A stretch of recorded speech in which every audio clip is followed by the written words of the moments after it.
En fait, j'avais été voir mon cousin qui jouait au hockey, puis j'étais devenu... Quand j'ai vu ça, je me suis dit, c'est ça que je veux faire plus tard. Je veux jouer au hockey. Fait qu'en fin de compte, mon père m'avait inscrit. Mon père était devenu coach. Je me rappelle plus c'est qui l'autre coach qui était avec. Mais pas sûr si c'était Albert Lachaine les premières années. En fait, le père de Martin. Je l'ai eu après. Fait que la première année, j'ai joué à Calèche. On a connu la super patinoire avec, il arrosait la glace avec le baril. Et après, bien, j'ai connu l'ouverture de notre nouvelle aréna Sainte-Agathe, qui est encore existante. On a une belle aréna Sainte-Agathe. Fait que j'ai commencé là-bas, à Sainte-Agathe. Ma deuxième année, je jouais pour Boucherie Centrale, qui devait être, à mon avis, à l'époque, la boucherie de Sainte-Agathe. Et j'ai eu des coachs comme Albert Lachaine. J'ai eu, après la deuxième année de Sainte-Agathe, j'ai joué Intercité. J'ai eu Marcel Villeneuve, qui est le père de François Villeneuve, qui est coaché longtemps à Sainte-Agathe. Je jouais avec le fils aussi, qui était Bruno. Ça a été pendant quelques années de même. Après, j'ai eu Albert. Encore, j'ai eu Albert Lachaine comme entraîneur. J'ai eu Mario Dufault. Fait que, en fait, j'ai fait les échelons à Sainte-Agathe, d'Atome, puis oui, Bantam.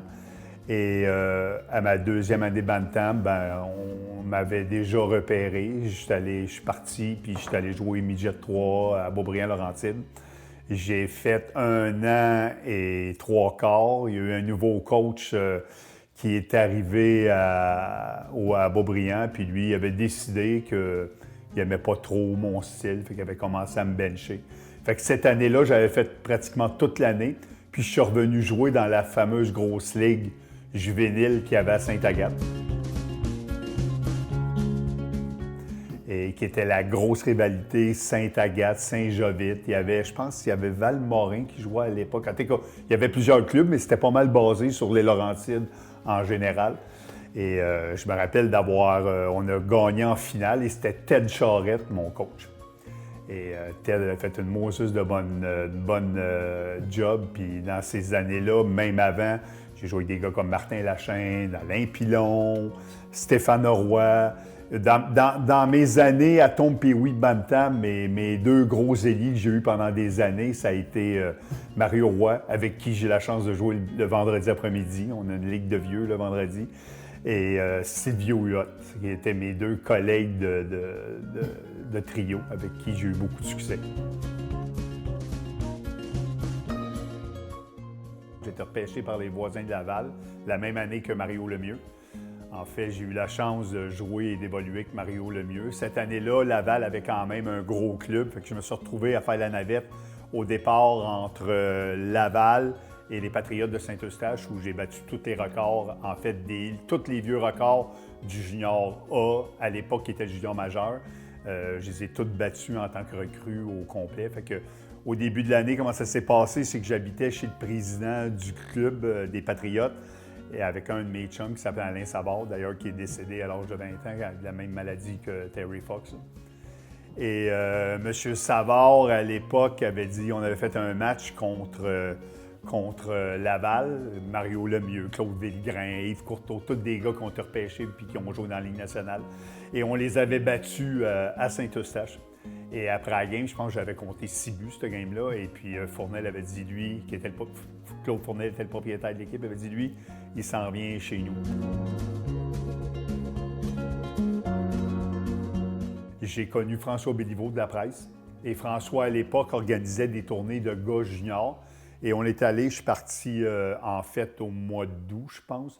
Je suis parti pour 15 jours, puis en fait, je suis revenu 20 ans après. Il me dit, si tu veux avoir un essai avec eux, ils ont un match contre l'équipe nationale de l'Espagne. J'ai dit, ça donne dans le retour, parce qu'on repartait de Paris puis s'en venait au Canada. C'était déjà 15 jours qu'on était là.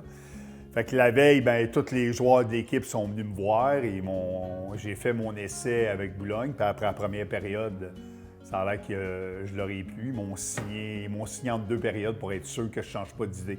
Fait que c'était quand même une anecdote qui est quand même assez drôle. J'ai dit, quoi, vous ne me laissez pas finir la game? Il dit, non, nous autres, on te prend, c'est sûr et certain. Du coup, j'ai signé là, mais j'étais parti avec une valise pour 15 jours.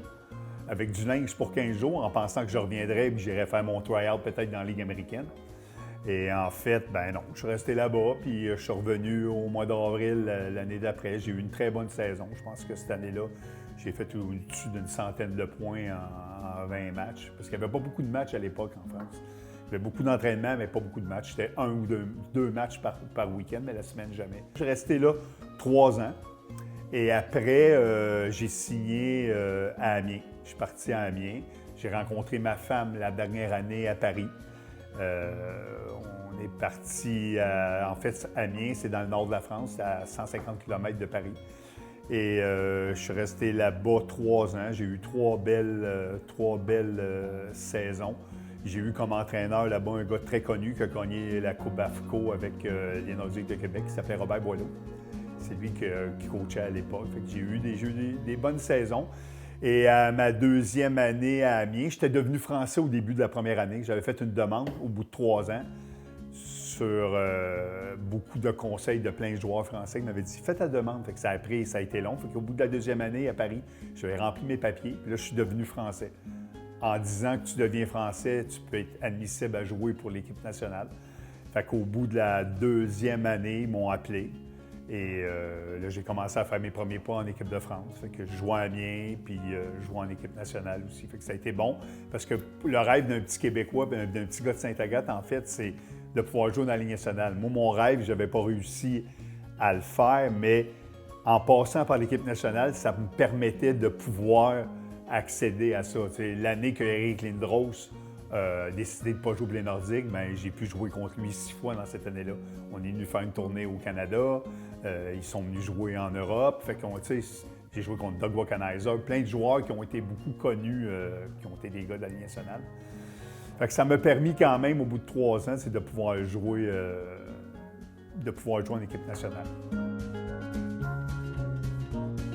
Quand il me voit là, il me dit « Sylvain, qu'est-ce que tu fais là? » Ben, j'ai dit « Je m'en viens négocier avec Véry. » Il dit « Hein? » Fait qu'il me dit « T'es disponible? » Ben, j'ai dit « Oui, le Briançon avait des gros problèmes financiers, fait que moi, je ne suis pas resté là. » Et le hockey allait très mal. C'est l'année des Olympiques, puis le hockey allait pas très bien en France. Il y avait 4-5 clubs qui ont fait faillite, fait que les gars cherchaient du boulot.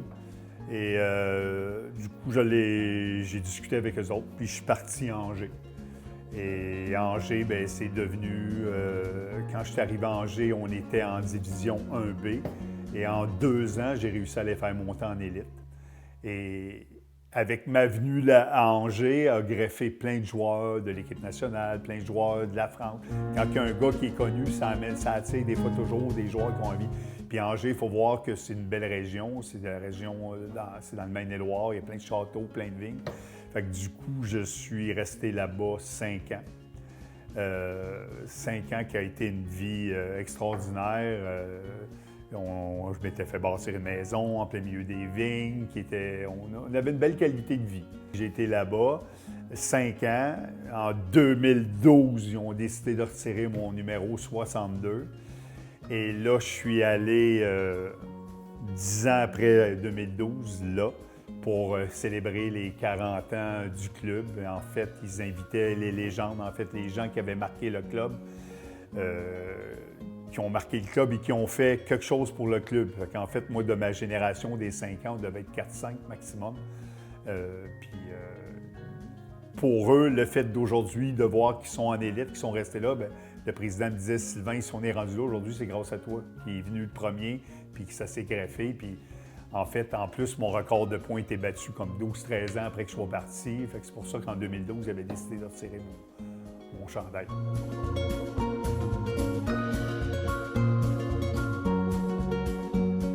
Après les 5 ans à Angers, le hockey encore commençait une petite crise dans le hockey. Et j'avais l'opportunité par des joueurs qui avaient joué avec moi à Angers. Ils m'ont dit « Pourquoi tu ne viendrais pas jouer en Allemagne? » Fait que du coup, j'avais un agent qui s'appelait Daniel Lamel qui me dit « Ben viens en Allemagne, j'ai 2 équipes qui seraient intéressées à te faire un essai. » Fait que je suis parti, à poche de hockey dans le train, let's go, on s'en va en Allemagne. Je fais un essai à Heilbronn. À Heilbronn, il y avait des Québécois, il y avait Steve Woodburn qui était là-bas, il y avait Alain Rioux, Pierre Rioux, le frère d'Alain. Fait que là, je vais faire mon try-out, mon essai là-bas. Je fais mon essai le soir, mais j'avais un autre essai à Isolonde. Je m'en vais à Isolonde. Isolonde, qui est une ville à côté du Düsseldorf. J'arrive à mon essai, la patinoire est bien pleine, il doit y avoir 1500, 2000 personnes. Je dis, qu'est-ce qui se passe? Y a-t-il une game, y a-t-il un match aujourd'hui? Il dit non, ils s'en viennent voir le nouvel étranger qui va. Le hockey était très, très populaire. Ce que j'ai ressenti à Isolonde, c'est. Fait que j'ai fait mon essai. Pareil, à la fin de la pratique, on signe le contrat, tu te gardes, je venais remplacer un étranger qui était blessé en plus. Et je me suis retrouvé là-bas pour une saison. Là-bas, à Isolonde, j'étais populaire quasiment comme un chanteur de rock. Fait que malheureusement, cette saison-là a été ternie par 2 grosses blessures. J'ai eu un lancer frappant en plein visage en étant assis sur le banc qui m'a fait manquer 2-3 semaines. Il a fallu que je joue avec une visière. Ça a été tout quand même assez compliqué. Puis à la fin de la saison, je m'en allais en échapper. Puis il y a un gars qui m'a frappé dans le dos au lieu de me laisser tomber dans la bande. Il a fini sa mise en échec. Puis ma jambe a cassé à 5 places. Fait que j'ai eu le tibia cassé. Parce que cette année-là, en fait, j'aurais signé peut-être 2-3 ans à Isolonde en plus à la fin de l'année. On était en pleine négociation. Mais là, il y avait des médecins qui me disaient peut-être que ma carrière était terminée. Et en fait, cette année-là aussi, je ne savais pas qu'il y avait une autre équipe qui s'appelle Neuwied, qui est le chandail à côté du chandail d'Angers, qui l'entraîneur est un Slovaque et que lui voulait m'avoir, mais moi, je ne le savais pas. Fait qu'en fait, dans l'été, quand je suis revenu à Sainte-Agathe, j'ai fait ma rééducation, j'avais un fixateur externe, j'ai fait mes devoirs, puis début juillet, j'appelle Michel Jarry, en passant, qui a toujours été très présent pour moi à Sainte-Agathe. Parce que Michel, quand j'ai joué au hockey pro, il me permettait de pouvoir venir me pratiquer à l'aréna, même s'il n'y avait plus de glace, parce que j'avais mes rollers. Et puis, cette année-là, comme j'avais besoin de rééducation, quand Michel il avait des petits trous, il arrivait à me laisser à dire « tu peux venir patiner une demi-heure ». Fait que ça a aidé beaucoup ma rééducation. Fait qu'en fait, je me suis retrouvé à Neuwied et j'ai signé à Neuwied. Et la grande chance de tout ça, c'est qu'on est devenu champion d'Allemagne à 97-98. Et c'est pour ça que cette année, je suis allé à Neuwied pour faire un match des légendes parce qu'on célébrait les 25 ans de notre championnat. Et on s'est retrouvés tous les gars après 25 ans dans le même vestiaire, dans le même, puis adulés par le public qui était là, qui venait voir les légendes d'il y a 25 ans. Fait que j'ai joué là 2 ans. Et après, je suis parti en Allemagne de l'Est, à Erfurt, les Black Dragons d'Erfurt. J'ai joué là-bas 3 ans. Et cette année-là, à Erfurt, après la première année, d'ailleurs, j'ai amené toute l'équipe d'Erfurt à Sainte-Agathe. On a organisé le camp d'entraînement à l'Arena. D'ailleurs, Michel avait fait un gros travail avec Michel Jarry pour les horaires. Et en fait, on faisait marcher tous les petits commerces de Sainte-Agathe. RDS était venu nous voir à l'Arena. On avait fait un commanditaire. On avait fait des chandails de pratique avec des commerces de Sainte-Agathe. En gros, là, pour promouvoir la ville de Sainte-Agathe, c'était bien de pouvoir... Écoute, là-dedans, il y avait des Tchèques, des Russes, des Finlandais, des Suédois. Jamais il y en a un paquet qui n'avait jamais pris l'avion pour venir voir, pour venir en Amérique, puis là, de venir à Sainte-Agathe-des-Monts. Les autres, ils disaient tout, ça a l'air d'une ville western. Ils se demandaient si on se promenait pas à cheval quasiment. Mais c'était très typique. Les gars ont beaucoup aimé ça. On était pratiquement 15 jours là. Fait que le camp était ici. Quand on pratiquait 2 fois par jour, le lendemain, des fois, on avait juste une pratique. Fait que les gars ont pu visiter, puis aller à Montréal, puis faire un peu de tout. Fait qu'en fait, j'ai été là 3 ans, puis après, ce qui est arrivé, c'est qu'au bout de la 3e année, j'ai commencé à avoir mal au dos. Fait que j'avais comme une double hernie discale avec un mouvement des vertèbres qui se prenait en avant en arrière. Fait que c'était dangereux que je puisse rester paralysé si je mangeais un coup de hockey dans le dos, une mise en échec. De jouer s'il n'y avait pas eu de contact, peut-être j'aurais pu... Puis aujourd'hui, avec les nouvelles opérations, peut-être que ça n'aurait pas été pareil. J'aurais peut-être pu jouer une dizaine d'années. Je devais retourner en France comme joueur-entraîneur. J'avais signé un contrat de 3 ans en Touraine. Puis en fait, on a mis ça sur la glace. Quand je suis revenu ici au Québec, j'ai fait des examens. Puis les médecins m'ont dit les mêmes choses que les médecins en Allemagne. Je voulais avoir 2 avis. Ils m'ont dit, gars, à 38 ans, tu peux penser à abandonner.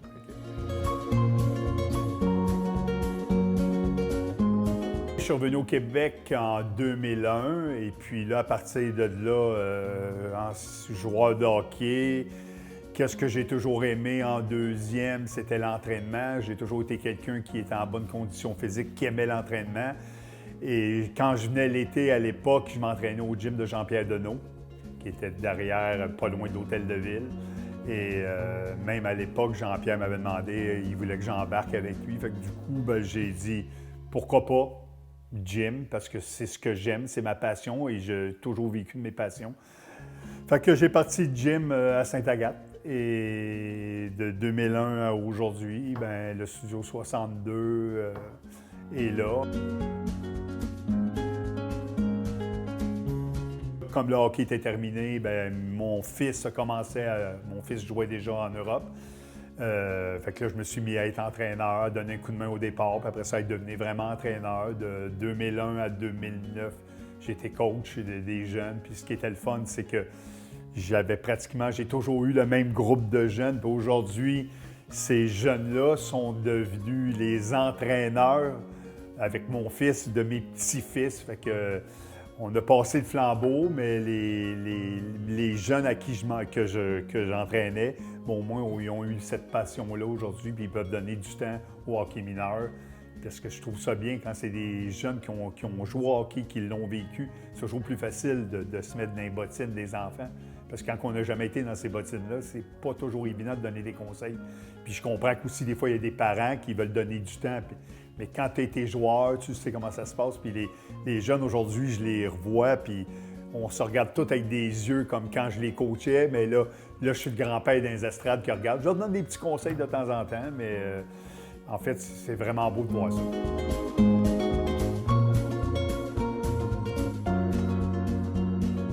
En fait, la conclusion de tout ça, c'est que j'ai été chanceux de pouvoir vivre de ma passion parce que le hockey, depuis la calèche à l'Allemagne, j'ai vraiment vécu de ce que j'aimais le plus.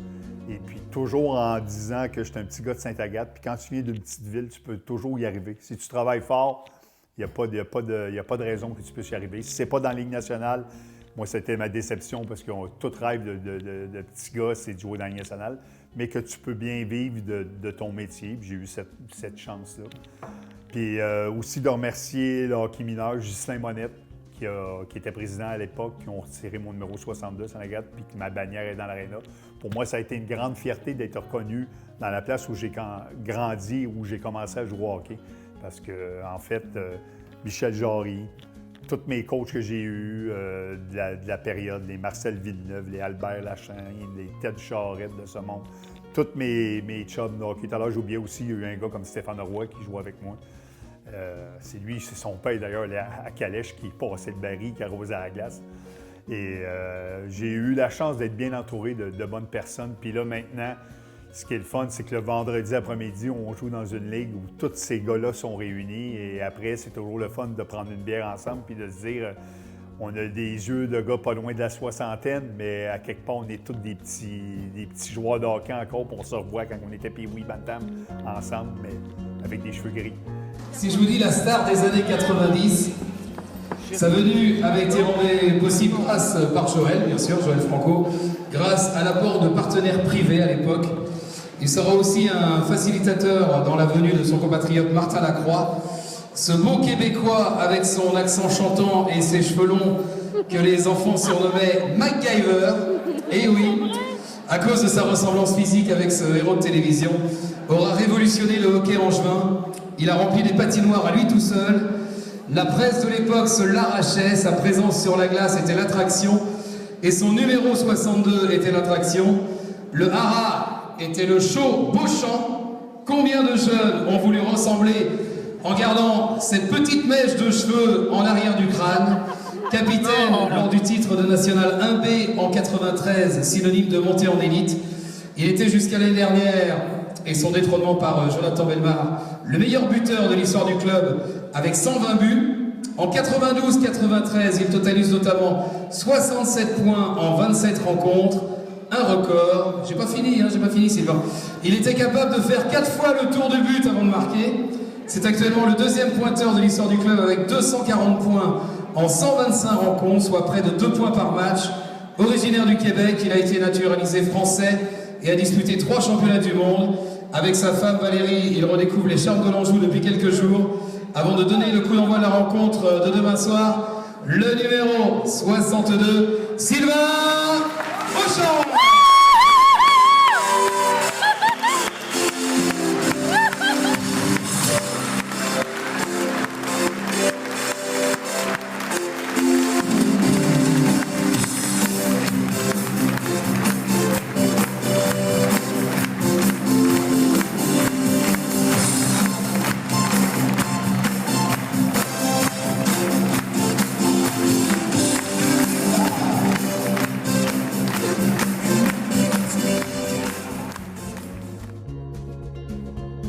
Thank you.